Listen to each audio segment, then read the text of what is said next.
Hello everybody and welcome to the latest addition to my channel, a podcast featuring myself, Will, Noro TCG, and my good friend, Robbie from Merry TCG. ooh, the greatest Link in the description. Yes, of course. Well, if I remember. Maybe by episode 2 you'll be mentioned. But no, this is going to be a podcast where we're going to have a platform basically to chat shit. You know? Yeah. Yeah, we're going to talk about One Piece. Maybe. Sometimes. So we may also just rant about taking a shit for 5 hours or, eating burgers. Yeah. I would love to do like a whole podcast where we just don't talk and we just eat. I feel like that. We could at some point. Yeah. At some point maybe. Well, yeah, that'll be the like 100k special or something. 100? Okay, 100 special. Episode 100. That'll be it. Yeah, you'll get the latest and best One Piece analysis from here and nowhere else. Exactly. I'm sorry, Kai, you've been replaced. This is us for life. We're gonna be better. So yeah, obviously we're good friends, but we're gonna give out some brief introductions because our channels are mostly gameplay. So there's not that much known about us. So why don't you take us off? What's your sort of background? Let's go through our name. Not the name of the podcast first. Oh yes, of course. I forgot we needed the name of the podcast. Yes, it's great. So this is the Oh Come My Way podcast because yes, we love that card. Bon Clay is pretty good. I mean, when he puts on the like swan shoes and then like starts kicking Sanji at that scene is great. Do you know I've never actually watched? No, this can't be. Bro, we're only like 2 minutes in. You can't be dropping these bombshells on me. Have you read it? Most of it. Oh, okay. Some of it. The spoiler half of it. I know everything that happens. You know everything that happens. For the most part, but I've never really actually watched it? Yeah, well, I've watched parts of it. Okay. But, like, if you ask me, like, let's say, like, in a deck, right? If he's like, oh, what is this character from? What's this character from? It's like, I don't fucking know. So you don't know, like, if I say Mr. One to you, do you know what even arc he's from? Impel Down? No. Yes. I mean, one cost Daz Bones, add a 1 cost event back to your hand. Okay, yeah, that is searchable up, but he does appear in Impel Down briefly, but that's not where he comes from originally. He's Baroque Works, right? He is Baroque Works, which is Alabasta. Come on, bro. I've never watched Alabasta. Alabasta's great as well. Oh man. Oh well. Now that we've got that bombshell out of the way, yeah, this is the O Come My Way podcast because we talk about One Piece. Yeah, probably. Sometimes. We'll probably do set reviews and deck analysis and probably talk a lot about the ever-evolving meta of this game because you and me both, I think, are very competitive players and we do enjoy. One of us more so than the other one. Shut up! Just because you've been playing longer and been to more events than me. In Yu-Gi-Oh! As well. That's true. Oh, well, yeah. There's a great segue into our background. Why don't you start us off? I'll start. So, how did you One Piece origin stories? My One Piece origin story is that I originally played Yu-Gi-Oh! For probably started in like 2014. So like 10 years ago I started playing. I mean, I was a kid then, and I played a lot in my local game store, and from that I slowly got into other card games like Magic, which I've played on and off for a number of years, but I took a break to go to university and study and stuff, and then towards the end of my university career I got back into card games because you can never take the card game out of a TCG player. Yeah. So I started going back and playing more Yu-Gi-Oh! And this is, where I met you, our classic stun player. This guy that comes to locals every week just suddenly and starts kicking his ass. Yeah. In Yu-Gi-Oh. In Yu-Gi-Oh. With stun. Whoa. Yeah, I mean, I played like FTKs. Like it was bad. It was bad. But yeah, and then so I started playing One Piece in OPO7 by learning how to play the game through what I can only describe as a brutal gauntlet of yellow. If you know Robbie is famous for his Enel deck. He's a yellow player through and through, and He actually sold me his Reiju deck and was like, here, this is a great deck to start running the game. Let me kick your ass with NL like 11 times in a row to help you learn. And like next week, what did you buy? I bought the entire core for RP Luffy. Yeah. A deck that still also lost to NL. It shouldn't. Okay. It shouldn't, but we'll say nothing. We'll say nothing. But yeah, so I've been hooked ever since. My channel started soon afterwards, and yeah, now I'm the guy at Locals who plays everything. But yeah, what about you? How did you get started? Yeah, I also used to play a lot of Yu-Gi-Oh. I really like the competitiveness of like that card game. I think I've topped everything but a YCS in Yu-Gi-Oh. And then I think there was a ban list 1.5 years ago that kind of just made me stop playing.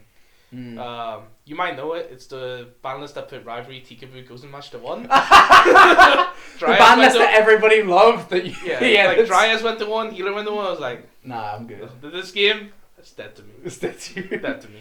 Exactly. And then I started playing One Piece properly, probably OP05. First ever deck, Nami. Oh, I was really thought you were about to hit me with the Saka boy. No, I played Nami, and then like in that one format, like end of OP5, OP6, picked up Nami for like 2 weeks. Basically, the deck I learned the game on, and then I played Katakuri and Sakazuki. Of course. Sakazuki at like the start of OP6. You know, I was like, wait. At the time, like I didn't know, but like everything was really overpriced. But coming from Yu-Gi-Oh, it was like everything was so cheap. Everything's so cheap, and like you look at it now and you're like, wow, everything's so cheap. Well, unless you're buying Yu-Gi-Oh 2. It's still not too bad. It's not Yu-Gi-Oh. It's not Yu-Gi-Oh prices. It's not Yu-Gi-Oh prices. Like absolutely.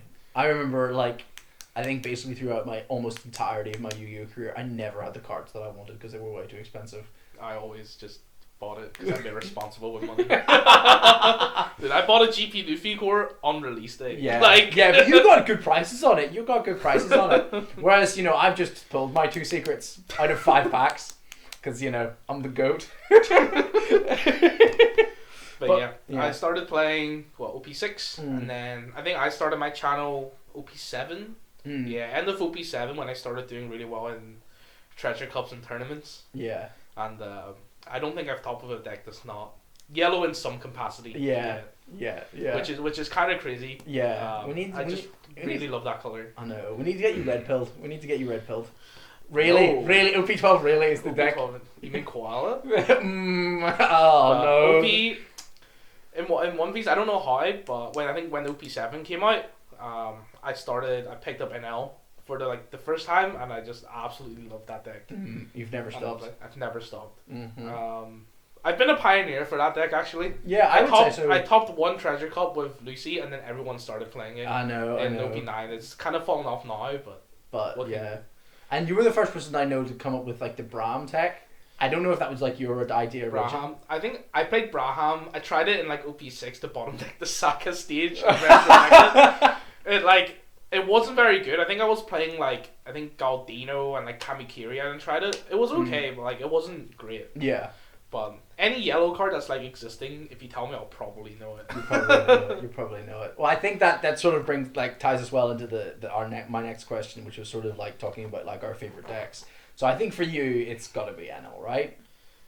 Currently, probably not. No, not currently. But like no. Of all time. Of all time, I liked EBO2 NL in the East because I actually played a bit of the Eastern format when it came out. Yeah. A good friend of mine test for flagship, and I helped him test. So I got to play that 10-drop with Raigo, and it felt good. Yeah, that's fair. That's like the one thing that I think like our format really suffered from the ban list in terms of like the NL is just like, because the NL the 10-drop lets you heal every turn, and like being able to Raigo and then heal again. Yeah, it's like, exactly. Oh! My favorite is probably between that and Sakazuki. Sakazuki? I like Sakazuki. That's fair. Sakazuki's always one of those decks that I like wish I was around to play because when I hear about it, like I don't ever want to like go back to Whitebeard days. Like I'm never jealous of people who play Whitebeard mirrors all the time. Red is not fun for me. If you know me, I'm one of the biggest haters for Shanks. Yeah. That deck, the power level, strong. Consistency, nothing. Garbage. You just play on curve, and then like It's not a very skillful deck. Yeah, your guys are bigger than their guys and clear their guys. Yeah. Ooh, so fun. At least with Lucci, I have to play 3 guys that like eventually clear Lucci's your okay. guys. I think Lucci Mirror is actually quite skillful. Shanks Mirror. I play my bigger and dumber guy. And you lose. I have more guys with Rush. You're dead. Yeah, but yeah, like Saka and NL. Then yeah. What about you? See, I haven't played that long, but I've played a lot of different stuff. And honestly, I came into like my sort of like when I started out, I really enjoyed playing purple and like Kaido and Linlin. Kaido and Linlin. That is my card. It's terrible, and I know it, but I love that card. And the amount of fear I've instilled in my opponents just slamming that thing on the table, and they're looking at him like, "Why are you still playing this? Will like stop it." But I do love that. I would say though that my favorite deck that I ever played is probably Lucci. Honestly, like there was something really I think great about OP08 Lucci. Like when we had Jack. OP07? No. Oh, NOP8. OP08 when we had Jack and we still had Moria. And then especially when we got to like 8.5 and you could play against like Pluffy and Doflamingo. I think that format was really good and I really enjoyed playing. Yeah, that format was really good. I reckon if there was one tournament in that format in the UK and it was Birmingham, I was busy that weekend. But I think if I played that weekend, I think that would have been my first serial. Yeah, you think? It was like that format was very much Blue Duffy and BY Luffy dominated. Yeah. And I'm like, my friend that played an L. Yeah. He lost 3 mirrors and beat everything else. No way! And I was like, if I had his run, yeah. that was my tournament. But I was busy that weekend. Yeah. No, I wasn't fully in then, and I was still finding my feet. So I've only done the one tournament. I came out to see you in Glasgow. We did okay. I topped. You topped. I topped. You topped. Wasn't happy about it, but No. I topped. Yeah, you should have played it now. Actually, yeah. Shouldn't have taken that bet that you had. You said you couldn't play it. I topped with something that's not yellow. It was BY. That's still yellow. What color are the babies? What color are the babies? They're yellow. Black. Shut up. Yeah, like I think that's the only top I've had that's not mono yellow. Because my other ones are like Katakuri and El Vegapunk. And like, it was like when Aggro Vegapunk first came out. I had a treasure cup that I did really well. I love that deck. That was such a good deck. And it's back. It's back in EB. Yeah, it's true. That's one of the decks that I need to pick up the rest of the pieces for and play because I played that deck in the channel and I really enjoyed it. For the next 2 weeks, you can play that deck no problem. Yay! For the next 2 weeks. And then some things happen and we don't get to have our fun anymore. But yeah, what you think, like, do you think OP, like, cause I think if I look back on like my favorite format, I would say it's like OP8, OP8.5, like those 2 formats I think were really... My favorite format? Yeah. OP5. Yeah? I really like OP5. That's fair. Like Saka without Moria? Yeah, Saka with no Moria, Katakuri, NL, Pluffy, I think that was like a balanced format where like anything can be played. Yeah. But like now this format's okay actually. I kind of like this format, but we'll leave like the full discussion for maybe the next episode. Episode 2 where we'll talk about the EVO2 format. My least favorite format. Oh. OP10. OP10. OP10. That format was so terrible. I get where you're coming from, but I don't know how much I agree with it because I spent like the majority of like the OP10 format basically just like trying out the new leaders and having a whole bunch of fun. Yeah, but as for me, as I want to play like different events, I play a few online events and like in-person events. Yeah, it was horrible. Yeah. No, I get that. Like I couldn't, the London regional, like I just couldn't pick a deck. Yeah. Originally it was going to be Queen.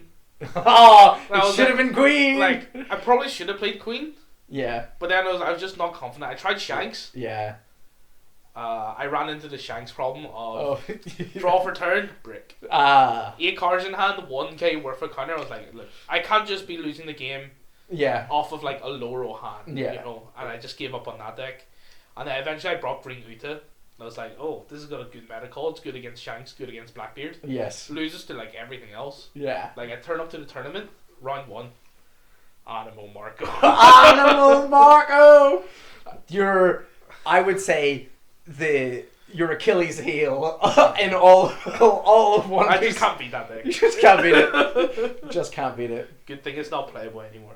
But yeah, and then like I went 5-1, and then like I just hit a wall. Yeah. I think I started 6-1, and then I finished 6-4. Yeah, that's... So like I literally right. had to win one game to like in the last 3 to like make top cut, and I couldn't.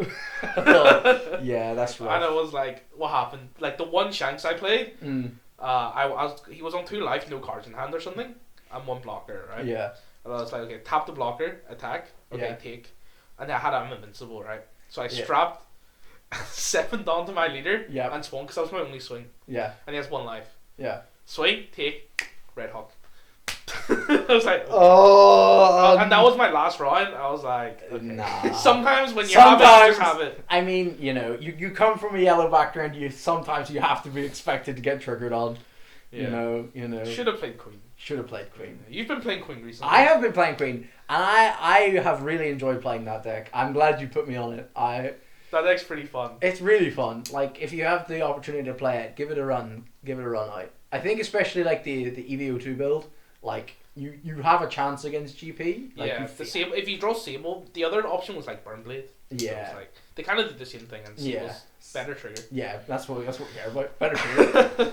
But no, I think that the thing that I found with that Queen deck was that all of the games that I lost, apart from a couple in like the Treasure Cup we played at the weekend, was my fault. Like, I felt like, oh, I made a mistake. I didn't stack my deck right. I didn't heal or sequence right. Yeah, that's like the absolute thing I love about Starve decks, is that when you lose, it's usually your fault. Yeah.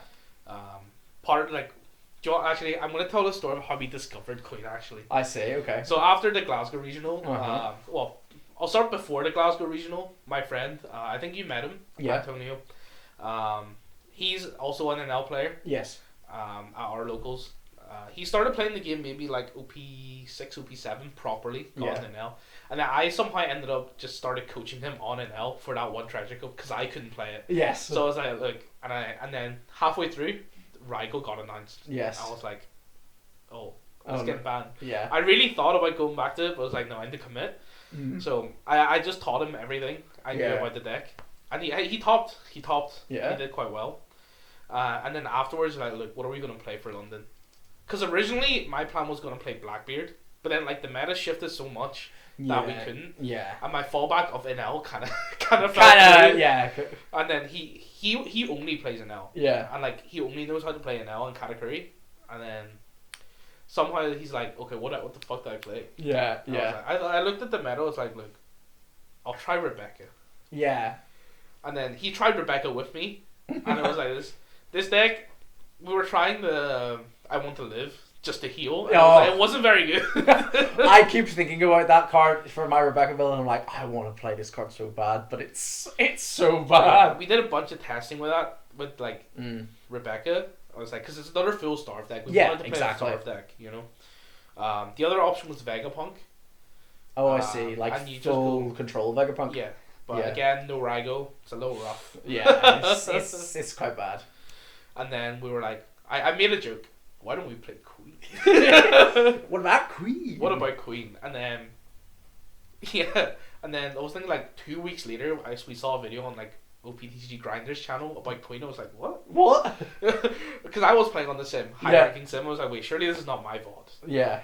And it wasn't. It was Holden Miller. Yeah. And we looked at the list. Was like, wait, this list is terrible. Shout out to Holden. Yeah. Eventually, like, we landed on our list, which is like, I think it's the best Queen list on the internet. I'll be honest. Yeah, I would agree. Having played it and played it a whole lot, I think that list is like the theory behind it and like the execution of it is really there, and you can feel it. Yeah, and anyway, he brought it to London. Do you know what he started? 5-1. 5-1. Do you know what he finished? 6-4. 6-4 on the way. Like, I think he just ran into like really unlucky matchups. Okay. It was like Blackbeard. It was like 3 swings. Blackbeard had no cards in hand, but like the Perona had to swing. Oh, I see. First life 2K. Oh. And then dead. It was like leader swing, Perona swing, and like I think it was like a 9-drop or something. Yeah. I was watching it and I was like, damn. You really just got 2K out of life like that. Yeah, bro really did him like that. Oh, that's rough. That's rough. And then it was like Luigi, and then like, because my games all lasted really short. I think it was round 7. Yeah. I played against Green Yellow Yamato with Uta. The game finished in 5 minutes. And I just went looking for him. And then I saw a Perona stack. Yeah. There was a Sanji Yamato against Luigi. It's like, it's really good. Yeah, that's solid. Draw for turn, pretty good. Mm-hmm. In fact, heal the Sanji into life. As someone who has played Queen, I have made similar mistakes so many times. I remember specifically one game I played, just like a casual game, and I was like, oh, he's at 1 life, and I'm at 0, but he has a 2-drop I want to KO. Let me heal with my leader effect first before I play this Sanji to play the Yamato off the top of my deck. What made it worse is, looking back on it afterwards, I realised that I didn't even have an 8-drop on field, so I couldn't heal. So if I just read my cards again, I would have realised I was forced to make the right play. But yeah, Queen, great deck. Great. So fun. So good. So much fun. Also, going the time every round at locals. Oh yeah, there was like a few weeks where I was playing Rebecca and he was playing Queen. And at locals, just like, guys, time on round. Yeah, give me like 20 more minutes. Yeah, I think that's one thing I did notice playing Queen is that I remember like the very first tournament game I played at locals, I went to time, but they didn't have like the timer on because it was only like a couple of us. But like the store owner Adam just like started heckling me, and I was just like, I can't be bothered with this anymore. Swing 15 with lead, and I was like, I just don't care. And then he just blocked because he was at 0 life, and I was like, am I an idiot? But yes I am. So yeah, that was one of those like, you gotta stay focused when you play Queen. You really have to think about it. Yeah, one mistake, you usually just lose the game on the spot. Yeah, exactly. It's like the sort of thing, if you play it perfectly, like generally your victory is pretty good, guaranteed. Unless you break. Yeah, unless you break. Unless you break. Unless you break. But this list shouldn't really break if you play it right. It shouldn't really. But sometimes it does. Like 1 in 15, 1 in 20 games you'll just break. Yeah. Yeah. And I had that this weekend. I died with 6 cards in hand and 1 gay counter from a 7 gate. 3 Sanjis and a Yamato. Bro, I'm not even playing 3 Sanjis. What am I gonna do? I'm gonna die. But yeah, that was really bad. But no, I do really love that Queen deck. And speaking of Rebecca, that deck is, I would honestly argue, has been like the deck I've tried recently that I've had the most fun playing. Did you try my list? Yeah, sort of close to it. I modified it slightly. Yeah. Because your list wasn't playing Graveblade, and I was like, that's stupid. It was to beat Shanks. In retrospect, I think like Graveblade is needed against Teach. Yes, exactly. But yeah.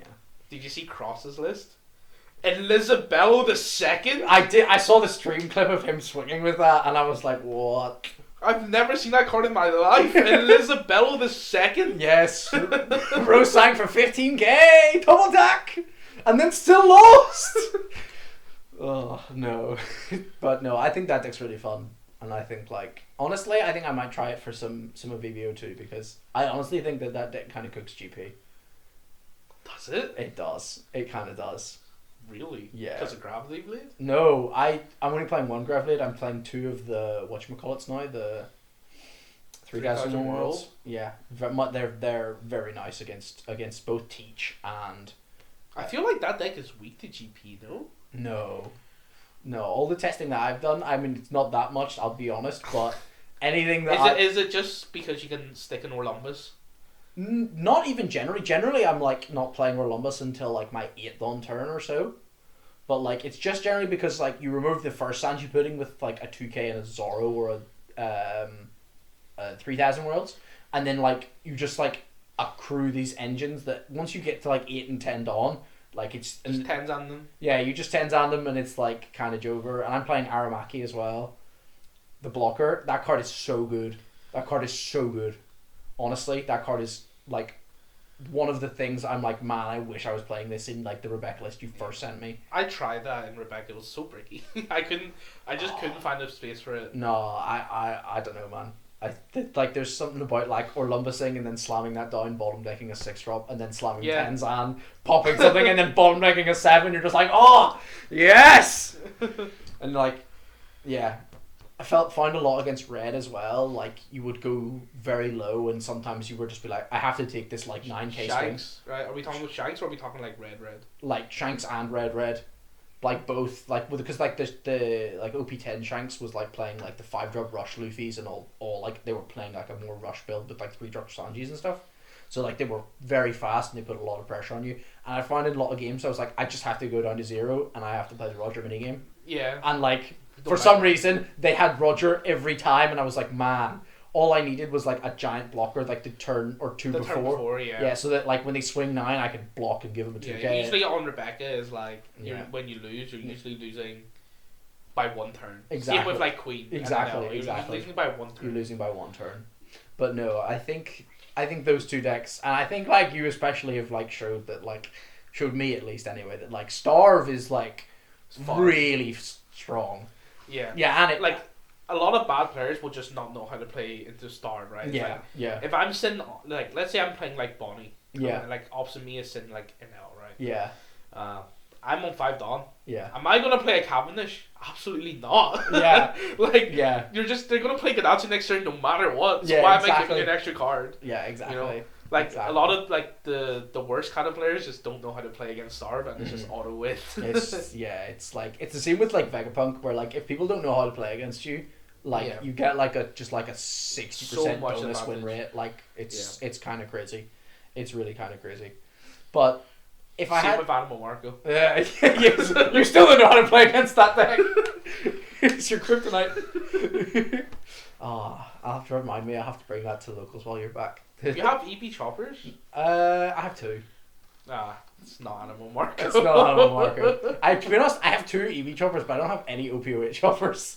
I do, and you're not getting them. But no, I wanted to talk for this sort of final wrap up because we talked a lot about like our favorite decks and formats. Is there like any individual cards that like you're like look back on and you're like, man, if I could play this in like every color in any come my way. Oh, come my way. Oh, come my way. Name of the podcast. There it is. Name drop. But no, honestly, that card is class. That card is so good. Yeah, any card I would play in any color. Yeah, or just like your favorite card of like your whole time playing One Piece. Well, it's not Gum Gum Giant. Yeah. No. As much purple as I've played, it's not Gum Gum Giant. I would take Radbeam over Gum Gum Giant, personally. Like, as someone who played RP Luffy from, like, pre-OP09, I, like, fell in love with Radbeam. Like, that card is, like, so great. My favourite card, probably... Actually, as of today, Law and Beppo. Ah, yes. You want to talk about the new releases? Let's talk about some new releases. I know you're incredibly hyped about Carrot and this Beppo. That card is so good. That card is 10 Dawn, rest anything and freeze it. Yeah, like I misread it the first time I looked at the spoiler and I was like, oh, it's 10 Dawn, freeze something, make your leader a 7k. Yeah, that's good, but not that great. I'm sure we'll edit some of these cards. There'll be screenshots hopefully on screen and. What other card I want to talk about? The Soba Mask. The Soba Mask. The Soba Mask is. Do you think it's good? I like the Soba Mask, but particularly I think I like it in the turns where you get to go, like where you're on 8 Dawn and you get to play the 7-drop 7k Rush Sanji from OP09. Yeah. So you rest something big, you swing 7. And then because if you're playing Purple Black Luffy, you get the Dawn back that you deramped. Yeah. You then have 2 Dawn to play the Soba Mask and bounce the Sanji for next turn. And it just means that like you get to play this like, and if you have the 6-drop Luffy already established, you're now a 7-play leader that's swinging like 3 7s at a guy. Can we stop printing cards that make your leader bigger? What's wrong with that? The thing is, like, why are we making leaders 7k? So when Roger comes out and he's a base 7k, we can all be like, oh, that's not so bad. BY has to waste 2 cards to be 7k. No, they used to not. They used to have to play Moria. No, that goes to 9. But yeah, what other insane cards was there? The Blackbeard ones are interesting. Do you actually think the cards are good? The Kuzan and the 7-drop. I like the Kuzan because I feel like it fills a sort of hole that Blackbeard had on like those 6 and 8 dawn turns where like you didn't have so much to do and you just needed to like hang on a bit more. And the fact that like if you time your sequencing right, it plays another Kuzan, which draws a card to play a Burgess. It feels very strong. So with that Kuzan, I think it's like probably the best card out of that structure deck. I'll talk a little about Devon as well, the 1 cost 2k. But the Kuzan is like, over the course of the game, they're going to swing a lot of 5s at you, and it's just a free block. Yeah. And eventually when there's like, you get to 10, maybe like your second 10 down turn, and they swing a big number at you, you can just block, play a Kuzan or Burgess, and it just becomes a giant attacker. Yeah. I think that card is like phenomenal. The 7-drop Teach, I'm not sure about in Teach. We're not playing that in Teach. There's no way. I don't know. There's just not enough 6 costs, and with like the amount of purple that's in the game, and ramps, and it's like... Yeah. If Van Orga gave -4, then we'd maybe talk. Yeah. Yeah. Devon the 2K. I've not seen a lot of people like talk about this card. Yeah. I actually think this card is really good. No, it's not. The 2K that gives something -1. Yeah. So how Blackbeard like beats GP nowadays Yeah. is you play out as many strongers as you can early. Yes. To prevent the stage, right? Yeah. And you can like dock you Van Auger if Yeah. you have the thing. Mm-hmm. But the problem is the 4-cost Zoro can rest it. Yes. With Van Auger, if they rest it, you get the drawback. Yes. Okay. So like, you usually don't have problems unless they open double stage, in which case you need like a stronger established on board already. Yes. Okay. But Devon also fixes that problem in the case that they can't actually kill it. So you save 1 more card in the hand. Yeah. I have a question though, and I don't know if it would be too broken if it KO'd itself instead of trashing itself. Because I think it would be 1 cost -1, draw a card. It's okay. Yeah, and it's a 2K. Imagine if Great Eruption was a 2K, but only give -1. Well, yeah. That's pretty good. But Great Eruption was generic. This is it's not. It's leader locked. Yeah. What else? I honestly think that the most interesting card out of that structure deck is the 1-drop 1K. Alvaro Pizarro? Yeah. What does that even do? It rests your stage and then attacks at 5K, and on K draws a card. Yeah, why? I don't know. I don't know if it's for right now, but I have a feeling that like, you know, a couple of sets down the line there will be like an aggro Blackbeard Pirates like leader. Red-Black. Yeah. Red-Black. And like that card is kind of nuts in terms of just like sheer stats for a 1-drop. If it's in Red-Black, yeah, I think so. That's fair. I think that there's like a direction there, and it doesn't go into modern Teach builds like no way. No way. Well, I've talked about Law and Beppo. Yes. The buggy SR. Oh, it's so bad. You see, you say that, but I see potential. What needs to happen is that they need to print the other SR in the set has to be something that plays out. Yeah. A 6 that plays a 5. That plays a 4. No, a 6 that plays a 4 cost. Oh, okay. Because that buggy's a 4 cost. Oh, okay. Yeah. And it also then plays the Alvida that becomes a 5 cost. Yeah, that draw 3, put 2 back. That card's great. Yeah, and it's technically a 5 cost. Yeah, I think that there's potential with that buggy card though, because it effectively allows you to kind of leader ability twice when you only have 5 Dawn. But it only plays a 6. Yeah, that's the unfortunate thing. I think the promo Mihawk is just better. You don't need to discard one and it plays a 5 from hand. That's fair.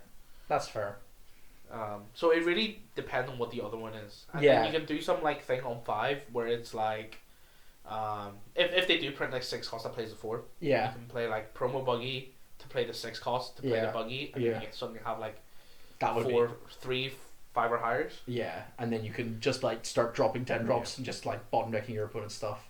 What do you actually think about the 9 cost Shanks? I think that card is not where Shanks wants to be. Yeah, I don't think that card's very good. I think it's very good in like RP Luffy. Yeah, you wouldn't play it because it's a new gate that costs 6. Yeah. That's insane. The thing with this leader is that if you think about it in the context of our meta, yeah. If GP gets to go first, yeah, right, and let's say they triple ramp you, you get to play this on 8 Dawn, which is like, what are you doing with the other 2? Yeah. And it just doesn't do enough, you know? Yeah. Yeah. I feel like everybody was like scared of making Shanks a 7k, but I'm like, Also, what are you kind of replacing in that deck? Yeah. Exactly. 10 drop. No. Like both your 10 drops are more valuable, I think. Yes.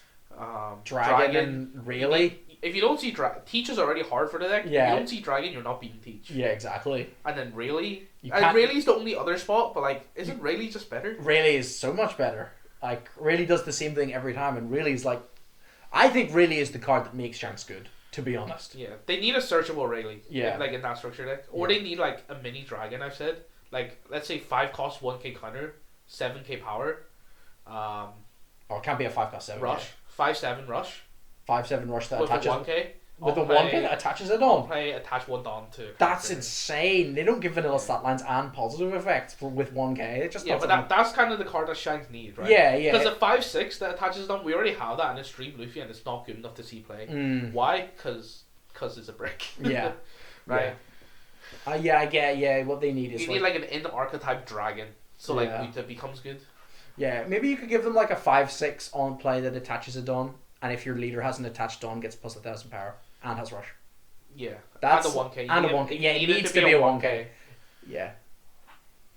Gosh, yeah. Could you imagine if it's something like the 5-drop Ace though, where it like also has a protection effect, and it's just like the Whitebeard one. When you say 5 cost Ace, I think of the 5/7 yellow one. See, yellow it was like 5 cost rush Ace. It was like the 5/7 one. That thing has protection. No, it has an on play for some reason. They really did yellow dirty. They did. With the They have. Everything's on play. Sorry, Teach. I think like as well, like going back to like the starter decks, people like keep like always have this fear of Teach, like it's gonna be some horrendous deck that like destroys everything eventually because they keep printing more and more and more support for it. I mean, the thing is, like when you build a deck for like a bigger tournament, you're always gonna have to think, okay, how is my deck going to beat Teach? Yes. Is it one of those matchups that you just completely ignore and don't tech for? Yeah. Or are you gonna tech for it? Yeah, exactly. Like for me, I like teching for every matchup. Yeah. Right. I had like a crazy list. I think that made it was like top 10 or something. It was like Charlotte Cracker, Burnblade, Neko Mamushi, Kiori Momonosuke, and like I was teching for everything. Yeah. We had every tech card in there. And it worked. Yeah. Just draw where you need with your right hand. I see. Ooh. They play Luffy Taro. You draw for turn. Oh, sorry, bro. Top deck Burnblade. What's that?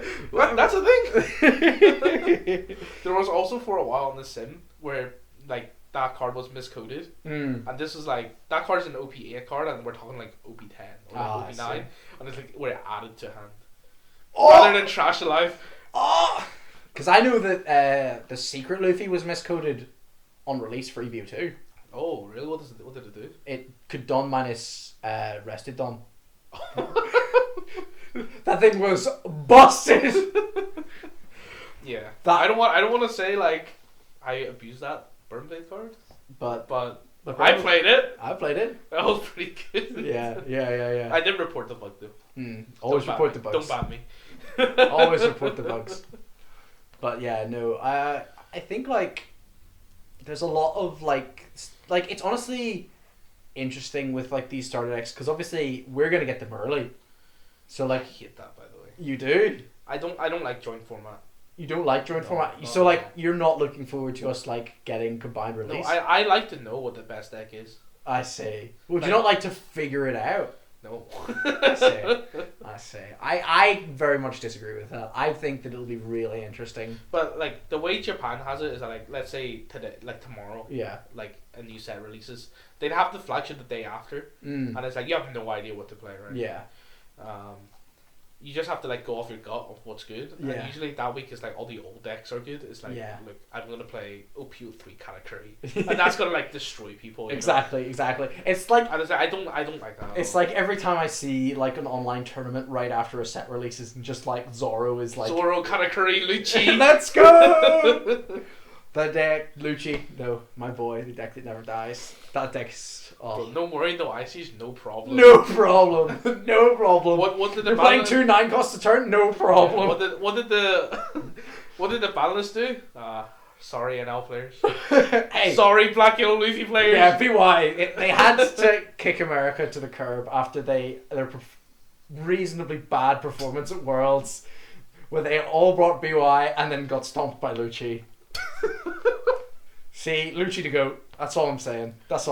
But BY, we can't have that anymore. Especially, I mean, BY was playing Raigo as well at that time. Like, you know, it was all BY hits. Doffy's still kicking. Lucci's Wow. still kicking. See, I'm kind of glad that they only hit Jinbei and Dofi just because of how much GP destroys that deck. So I'm like, Dofi's kind of dead. I think like Doffy has a slightly winning matchup in the GP. No, If it you doesn't. have Jinbei. If Jinbei was a thing, you have a slightly winning matchup. That's fair, maybe going. Because I actually tested that format, Yeah, and like I think it's slightly Doffy favored, unless you draw like Electrical Luna. yeah. Luna specifically is like, I think the standout star. Yeah, of that this card is form. so good. Card's busted. Do you know what's on that card? It's Kara shouting, yeah! Yo, that's a mink, baby. I know. She got that thing on her! No, I do think that card is really good though, and especially come from someone who played a good bit of Lim in OPO 10, and like seeing GP play that card and you like play Lim into GP. Like, I think if you go first on Lim, you have like a winning matchup into GP, but like your odds. That's Lim going first into everything. Yeah, but go if they first, win, go second. Eesh. But if you do go first, if they see Luna, like your win percentage drops by like 30%. It's really bad, unless you see like perfect curve where everything restands, which it happens. It happens, but it doesn't happen that much to me. I'm not gonna lie. I can top deck Tempest Kick like it's the only thing I'm good at, but I cannot see perfect limb curve basically ever. But yeah, I think the last thing to talk about is that obviously these podcasts are going to go up on my channel, but as is fair in the content world, there has to be something for you. Yeah. So we're doing a progression series. Mm-hmm. I think a lot of the Yu-Gi-Oh players might know it on, I think it's Simo's channel. Yeah, something like that. We're gonna go through set by set. I found it's gonna be my half's gonna be streamed on my channel. I'll probably stream mine as well, Yeah. to be honest. Don't forget to hit the record button. Oh, never. Yeah. Yeah. You can just have more. the VOD, it's fine. It'll be actually this podcast's gonna come out after the first episode's being recorded on stream, I think. Oh yeah, okay. So, I guess go see the Yeah. full details somewhere else. Yeah, they'll see the full explanation and such. But yeah. It's already fun now. I'm really looking forward to it. I think it'll be Yeah. really fun. I'm not usually a fan of sealed, but progression is like something. It's more than sealed. You know? Yeah, exactly. It's not just 5 packs and build anything. Yeah, exactly. Exactly. Very excited to. Yeah, for I think progression. that would be super fun. I think as well, because like you and me both started later on into the card game, it'll be really nice to like go back and like play with sets that we really didn't play with very much. Yeah, I'm ready to lose the first 4 episodes where it's all red. Let's go! I'm gonna play Zorro for the first 4 weeks. Let's go! Are we gonna do like structured decks and stuff? Yeah, the way I'll go through some of it now. The way Yeah. I kind of have planned is that you open, I think it might be 26 boosters or 24 boosters. How many is in a box? I'm not 24. sure. I found 2 websites. One opens like 6 at a time. I see. That's actually really good. It gives you like the code and everything. The Yeah. other one doesn't. Yeah, 6 at a So, time works fine. yeah. Because that's 24. That one also has arts. You can open all. Oh yeah, you have to play one with yeah. We have to do that.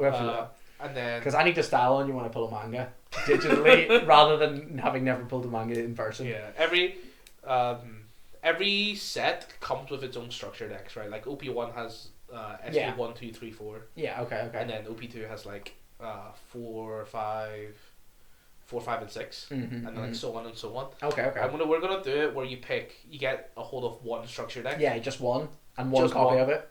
Well, we can do 1 or 2. I would say just do one. Depend on the structure deck. Yeah.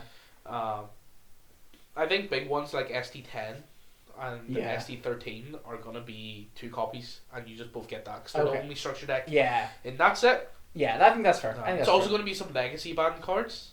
Okay. The one, like, obviously I don't completely know yet. The only legacy band card I have in mind at the moment is ST11001. And what is that, Will? I don't know.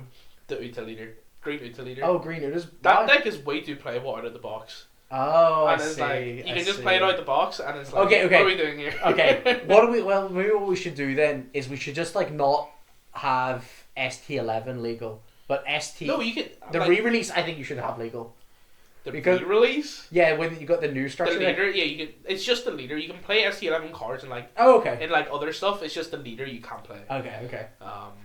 I think there's nothing else that's going to be like too problematic outside of that one structure deck. Yeah. Are we gonna do like we're going to do bans every episode? Yeah, every episode. Yeah. Oh, okay. So like the winner gets something and the loser gets something. Oh, okay. And then there's like we're gonna have a winner's prize where you get to just add 2 SRs of that set into your collection. Jesus. And there's gonna be like a loser's wheel and you spin and see what happens. Maybe like 2 commons or like get 1 SR, get a manga, or like there's gonna be like ban an extra card that episode, right? Or steal a card from your opponent. Oh, yeah, it's gonna be exciting. That's lots to look forward to. That'll be really fun. I'm really excited, especially man, I just somehow want to have a playable Whitebeard deck. I don't know why, but I'm like, I just want to old man you into the ground. Yeah. I don't even brother. Yeah, OP2. Like, I kind of know what I want to play, but like obviously you need to pull the cards. Yeah. Like, I'd absolutely love to play a sealed Nami. Oh my god! Like, absolutely love to play Queen. You know. Yeah. But it's like it's not very realistic. No, it's really not. It's really not. I have a feeling that structure decks will be very strong. Yeah, well, maybe like we still need to figure it out, but we're planning maybe no structure deck leaders could be a thing as well. Depending on the leader. Depending on the leader, yeah. Like ST13 is quite playable out the box as well. Yeah. That's something I still need to completely figure out. Okay. But no, like I think it's a solid. I think there's plenty. It's gonna be fun. It's gonna be really fun. But yeah, I think that'll pretty much wrap up episode 1 of Oh Come My Way. But stay tuned for new episodes. Episode 2 next week. Yes. Next Saturday at 5 p.m. GBT. Yes. GMT. GMT? GMT. No. Greenwich Meridian time. Oh, is it not Great Britain time? No. What the hell? Who educated you? English was the second language. Oh, you're fine. Yeah, so was mine. Belfast was my first language. But yeah. Thank you all for watching, and stay tuned for episodes coming out every week. Progression Genius series starting up every week. Every week. Progression will probably be the week after this. Yeah, probably. If I can get this edited up time. Yeah. Or it could be the same week if he's lazy. Yeah. You know? Well, you'll be able to tell. Though this is where you'll just like ship your files to me and get me to edit your progression series. But yes, we'll catch you next week for a discussion on the EBO2 format and how we need a more exciting outro. I need a more exciting. Catch you next week on the flippity flop. We flippity flopping out of here. Yeah, exactly.